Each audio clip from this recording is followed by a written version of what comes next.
ਹਰ ਸੰਗਤ ਜੀਓ, ਆਪਾਂ ਸਾਰੇ ਇੱਥੇ ਪਰਮਾਤਮਾ ਦੀ ਉਸਤਤ ਕਰਨ ਲਈ, ਉਸਦੇ ਗੁਣ ਗਾਉਣ ਲਈ, ਉਸਦੀ ਉਪਮਾ ਕਰਨ ਲਈ ਇਕੱਠੇ ਹੋਏ ਹਾਂ।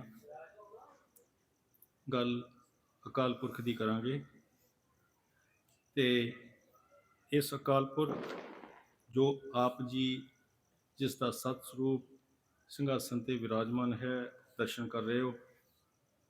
ਇਹ 994 ਯੁੱਗ ਚੌਕੜੀ ਤੋਂ ਬਾਅਦ ਸੰਸਾਰ ਦੇ ਵਿੱਚ ਆਉਂਦਾ। ਇਸ ਤੋਂ ਪਹਿਲਾਂ 994 ਯੁੱਗ ਤੱਕ ਸ਼ਬਦ ਆਉਂਦਾ। ਸ਼ਬਦ ਦੀ ਖੇਲ ਹੁੰਦੀ ਆ। 4 ਯੁੱਗ ਤੱਕ ਸਤਯੁਗ, ਤ੍ਰੇਤਾ, ਦੁਆਪਰ, ਕਲਯੁਗ। ਸਤਯੁਗ ਦੇ ਵਿੱਚ 18 ਵਾਰ ਆਉਂਦਾ, ਜੋ ਕਿ ਥੋੜ੍ਹੇ ਟਾਈਮ ਲਈ ਆਉਂਦਾ, ਕੁਝ ਖਾਸ ਕੰਮ ਕਰਨ ਲਈ ਆਉਂਦਾ, ਉਹ ਚਲੇ ਜਾਂਦਾ। ਜਿਵੇਂ ਕਿ ਪਹਿਲੇ ਅਵਤਾਰ ਸਨਕ, ਸਨੰਦਨ, ਸਨਾਤਨ ਤੇ ਸੰਤ ਕੁਮਾਰ ਹੋਏ ਨੇ।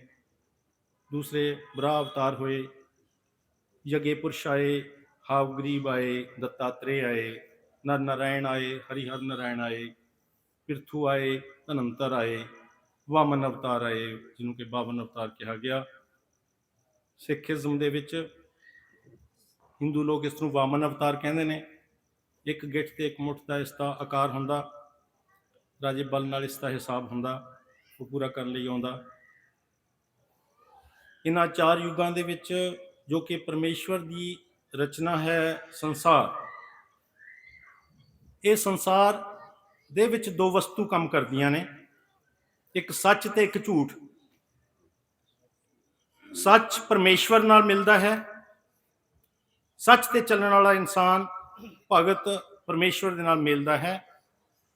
ਝੂਠ ਦੇ ਨਾਲ ਚੱਲਣ ਵਾਲਾ, ਝੂਠ ਤੇ ਚੱਲਣ ਵਾਲਾ ਇਨਸਾਨ ਸੰਸਾਰ ਨਾਲ ਮਿਲਦਾ ਹੈ।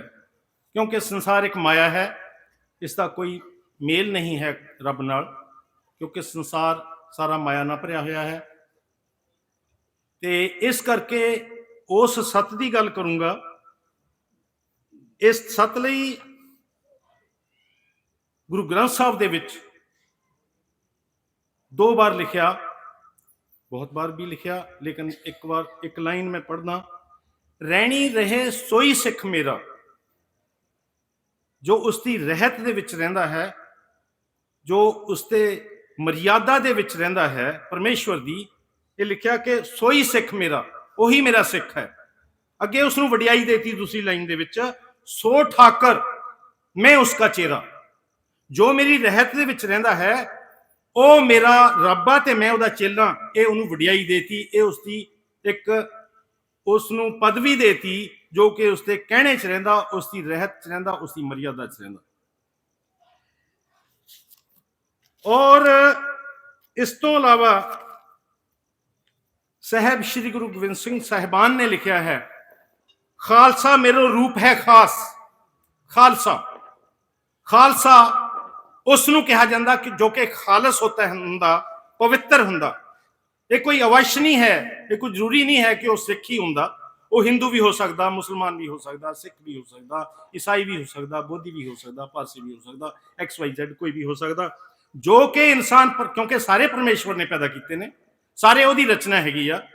ਜੋ ਉਸਦੇ ਕਹਿਣੇ 'ਚ ਚੱਲਦਾ ਉਹ ਖਾਲਸ ਹੁੰਦਾ।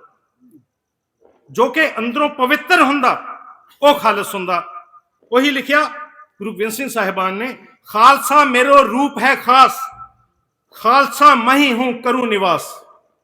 ਮੈਂ ਖਾਲਸੇ 'ਚ ਨਿਵਾਸ ਕਰਦਾ, ਮੈਂ ਉਹਦੇ 'ਚ ਹਰ ਵਕਤ ਰਹਿਣਾ। ਖਾਲਸਾ ਮੇਰਾ ਮੁਖ ਹੈ ਅੰਗ, ਉਹ ਮੇਰਾ ਅੰਗ ਆ, ਉਹ ਮੇਰਾ ਮੁਖ ਆ ਖਾਲਸਾ। ਖਾਲਸੇ ਕਹਿ ਹੂੰ ਸਤ ਸੰਗ ਸੰਗ, ਖਾਲਸਾ ਮੇਰਾ ਇਸ਼ਟ ਸੁਹਿਰਦ। ਕਿੰਨੀ ਵੱਡੀ ਵਡਿਆਈ ਦਿੱਤੀ ਆ ਖਾਲਸੇ ਨੂੰ। ਖਾਲਸਾ ਮੇਰਾ ਇਸ਼ਟ ਸੁਹਿਰਦ, ਖਾਲਸਾ ਮੇਰਾ ਕਹੀਅਤ ਬਿਰਦ। ਇਹ ਵਡਿਆਈ ਖਾਲਸੇ ਨੂੰ ਦਿੱਤੀ ਆ। ਸੋ ਇਸ ਕਰਕੇ ਮੈਂ ਇਹ ਸਿਰਫ ਪੜੂੰਗਾ, ਮੈਂ ਇਹ ਨਹੀਂ ਕਹਿੰਦਾ ਕਿ ਆਪ ਜੀ ਆਪ ਜੀ ਦੇ ਬਾਰੇ ਕੁਝ ਕਹਿ ਰਿਹਾ। ਮੈਂ ਤਾਂ ਸਿਰਫ ਇਹ ਕਹਿ ਰਿਹਾ ਕਿ ਆਪ ਜੀ ਜੋ ਬੈਠੇ ਹੋ, ਆਪ ਜੀ ਦੀ ਪਦਵੀ, ਆਪ ਜੀ ਦਾ ਦਰਜਾ, ਆਪ ਜੀ ਦੀ ਜੋ ਡੈਫੀਨੀਸ਼ਨ ਆ ਉਹ ਬਹੁਤ ਉੱਚੀ ਆ। ਉਹ ਪਰਮੇਸ਼ਵਰ ਦੇ ਸਰੂਪ ਹੈ, ਤੁਲ ਹੈ।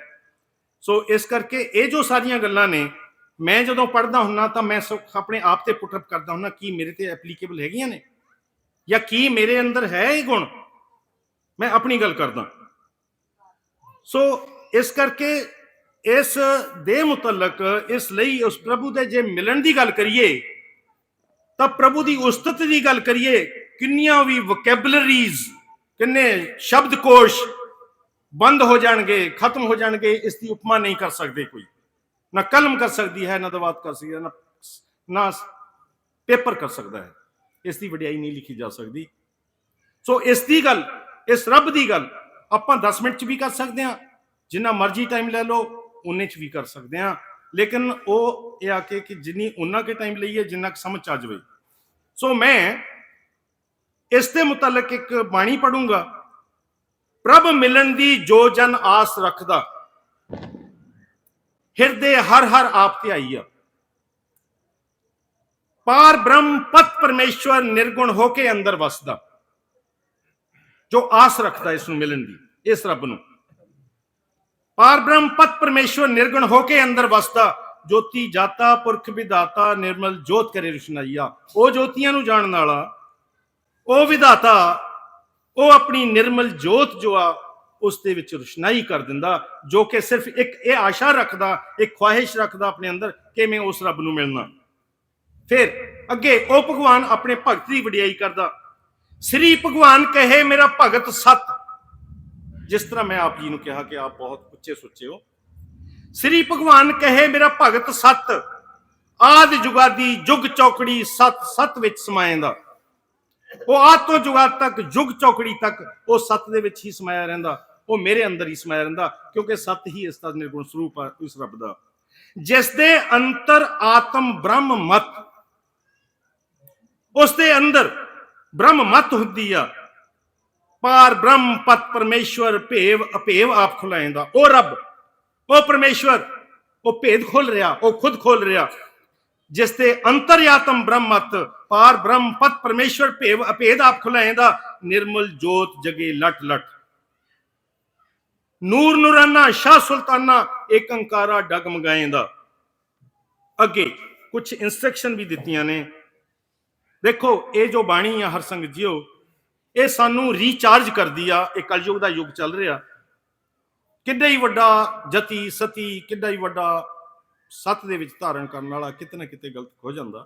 तो लेकिन ये जो हर बाणी आ सच्चे पातशाह जी जो कि शिरोमणि आ, ये साडे लई आ, पूरे संसार लई आ। ये सानू पढ़ना रीएक्टिवेट होने, असीं रीचार्ज होने। ये अगे लिखिया, जो शब्दी हुक्म फरमान मन दे आखा, ओही गल गुरु गोबिंद सिंह साहब वाली। जो शब्दी हुक्म फरमान मन दे आखा, आखिर मंजिल चढ़ के तुर स्वामी दर्श दिखाईया। ज्योति जो स्वरूप हर आप अपनी कृपा कर, नजरी आए साख्याता। साहिब सुल्तान पड़दा लाइया। अगे अगली लाइन ध्यान ना सुन लियो। जो सब कुछ सौंप देवे प्रभ दे हाथ, सरेंडर कर जवे, अपने आप निछावर कर दे कि मैनू तू चाहिदा, मैनू दुनिया नहीं चाहिए, मैनू इस तो इलावा कुछ नहीं चाहिए, मैं सब कुछ तेनू समर्पण करदा। अर्पण नहीं, समर्पण करदा। ते तू हुण मैनू जिस तरह चाहे रख ला, ये तेरी मर्जी आ, पर मैं तेरे द्वार ते आ गया विकण। जो सब कुछ सौंप देवे प्रभ दे हथ, जगत मान वडियाई ना कोई रखाइया। जगत की वडियाई भी नहीं कोई होनी चाहिए फिर कि मैं मान हो गया, मैनू मैं अहम च आ गया, मैनू किसी तरह का प्राउड हो गया, या मैं होमे च आ गया। तिन्ना उपर कृपा करे साहिब स्वामी पुरख समरथ। तिन्ना उपर, उन्हां दे उत्ते जो सौंप दिंदे ने सारा कुछ, तिन्ना उपर कृपा करे साहिब स्वामी पुरख समरथ। पार ब्रह्म पत परमेश्वर बेपरवाहिया, सच भंडारा हर निरंकारा देवे नाम वत। फिर उसनू जो कि सच्चे दिलों उसके अगे झुक जाता, उसके चरणों के विच रब दे, जिसका सतस्वरूप आप दर्शन कर रहे हो, वो फिर की करदा, सच भंडारा हर निरंकारा देवे नाम वत। जो कि सब तो कीमती वस्तु आ वो दे दिंदा। वस्त मुल्क काया गोलक आप टिकाइया। सो हरसंगत जीओ, ये जो कुछ बाणी बहुत लंबी आ, लेकिन आपने सारिया ने जो कुछ बाणी च लिखा होया आपने वो मनना। हुण मैं आप जी की वडियाई जो कि बाणी दे विच हर बाणी च परमेश्वर ने की आ, ਉਹ ਮੈਂ ਆਪ ਜੀ ਦੇ ਨੂੰ ਦੱਸ ਸੁਣਾ ਰਿਹਾ। ਜਨ ਭਗਤ ਵਿਰਲਾ ਵਿੱਚੋਂ ਪਦਮਾ, ਜਿਸ ਤਰ੍ਹਾਂ ਆਪ ਬੈਠੇ ਹੋ ਜਨ ਭਗਤ, ਇਹ ਵਿਰਲੇ ਹੋ ਤੁਸੀਂ ਪਦਮਾਂ ਦੇ ਵਿੱਚੋਂ। ਪਦਮ ਜੋ ਆ ਉਹ ਗਿਣਤੀ ਦੀ ਐਂਡ ਹੁੰਦਾ, ਜਿਵੇਂ 100,000 ਬਿਲੀਅਨ ਟ੍ਰਿਲੀਅਨ ਅੱਗੇ, ਇਹ ਪਦਮ। ਜਨ ਭਗਤ ਪਦਮਾਂ ਵਿੱਚੋਂ ਵਿਰਲਾ, ਪ੍ਰਭ ਸਾਚਾ ਵੇਖ ਖੁਸ਼ੀ ਮਨਾਈ ਆ, ਉਹ ਦੇਖ ਕੇ ਖੁਸ਼ ਹੁੰਦਾ। ਦੂਸਰ ਝੁਕੇ ਨਾ ਕਦਮਾਂ, ਉਹ ਕਿਸੇ ਦੂਜੇ ਦੇ ਕੋਲ ਝੁਕਣ ਨਹੀਂ ਜਾਂਦਾ, ਕਿਸੇ ਦੇ ਕਦਮਾਂ 'ਚ ਨਹੀਂ ਝੁਕਦਾ। ਕਦੀਮ ਦੀ ਰੀਤੀ ਪ੍ਰਭ ਨੂੰ ਸੀਸ ਝੁਕਾਈ ਆ, ਧਰਮ ਰਾਏ ਦੀ ਅਦਾਲਤ ਭੁਗਤੇ ਨਾ ਮੁਕੱਦਮਾ, ਸੱਚ ਮੁਕਾਮ ਜਾਏ ਚਾਈ ਚਾਈਆਂ, ਲੱਖ 84 ਭਰਮਣ ਨਾ ਦੇਵੇ ਰਹੇ ਕੋਈ ਨਾ, ਲੱਖ 84 ਭਰਮਣ ਨਾ ਰਹੇ ਕੋਈ ਨਾ ਸਦਮਾ, ਦੁੱਖ ਦਰਦ ਨਾ ਕੋਈ ਸਤਾਈਆ, ਝਗੜਾ ਰਹੇ ਨਾ ਪੰਜ ਤਤ ਕਾਇਆ ਮਾਟੀ ਬਦਨਾ, ਬਦਲਾ ਅਗਲਾ ਦੇ ਮੁਕਾਈਆ, ਮਨੁਆ ਰਹੇ ਨਾ ਕੋਈ ਪਗਲਾ, ਸੋਈ ਸੁਰਤ ਸੁਰਤ ਉਠਾਈਆ, ਭਟਕਣਾ ਪਏ ਨਾ ਵਿੱਚ ਜੰਗਲਾਂ, ਜੂ ਕੰਦਰਾਂ ਨਾ ਖੋਜ ਖੁਜਾਈਆ, ਭੀੜੀ ਗਲੀ ਪਏ ਨਾ ਲੰਘਣਾ, ਮੰਦਰ ਸਾਚੇ ਦੇ ਟਿਕਾਈਆ, ਮੰਗਤਿਆਂ ਕੋਲੋਂ ਪਏ ਨਾ ਮੰਗਣਾ, ਇਹ ਸੰਸਾਰ ਮੰਗਤਾ ਹੀ ਆ ਸਾਰਾ।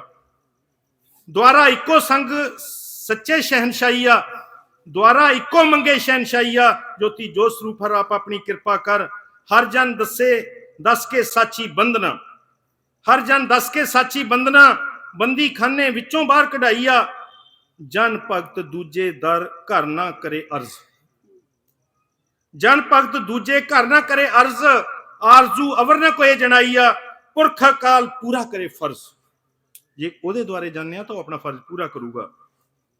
ਪੁਰਖ ਕਾਲ ਪੂਰਾ ਕਰੇ ਫਰਜ਼, ਮਿਹਰਬਾਨ ਹੋ ਕੇ ਦਇਆ ਕਮਾਈਆ, ਦੁਖੀਆਂ ਦੀ ਦੁੱਖ ਵਿੱਚ ਵੰਡੇ ਦਰਦ, ਦੀਨ ਦਇਆਲ ਹੋ ਕੇ ਵੇਖ ਵਿਖਾਈਆ, ਪੂਰਬ ਜਨਮ ਦੀ ਫੋਲ ਕੇ ਫਰਦ, ਫਰਮਾ ਬਰਦਾਰਾਂ ਆਪਣੀ ਗੋਦ ਉਠਾਈਆ, ਜੋ ਉਹਦਾ ਕਹਿਣਾ ਮੰਨਦੇ ਨੇ ਉਹਨਾਂ ਨੂੰ ਆਪਣੀ ਗੋਦੀ ਚੱਕ ਲੈਂਦਾ। ਜਗਤ ਵਾਸਨਾ ਲੱਗਣ ਨਾ ਦੇਵੇ ਵਰਗ, ਵਾਹਿਦ ਕਲਮਾ ਇੱਕ ਪੜਾਈਆ, ਜੋਤੀ ਜੋ ਸਰੂਪ ਹਰ ਆਪ ਆਪਣੀ ਕਿਰਪਾ ਕਰ, ਕਰੇ ਖੇਲ ਸੱਚ ਅਸਚਰਜ, ਅਚਰਜ ਲੀਲਾ ਆਪ ਵਰਤਾਈਆ, ਜਨ ਭਗਤ ਕਿਸੇ ਨਾ ਹੋਵੇ ਅਧੀਨ,